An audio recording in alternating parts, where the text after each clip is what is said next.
ఆ అంటే అమ్మ అని, ఆ అంటే ఆవు అని, ఈ అంటే ఇల్లు అని, ఈ అంటే ఈగాని, ఈ అంటే ఇల్లు అని,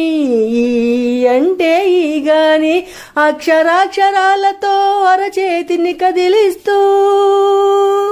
అక్షరాక్షరాలతో అరచేతిని కదిలిస్తూ, పదము వెంట పదముతో పదాలను పలికిస్తూ, అక్షరాక్షరాలతో అరచేతిని కదిలిస్తూ, పదము వెంట పదముతో పదాలను పలికిస్తూ, పలక నుండి పుస్తకం బలపమో పెన్నుగా, పలక నుండి పుస్తకం బలపమో పెన్నుగా ప్రపంచాన్ని చూపించినా,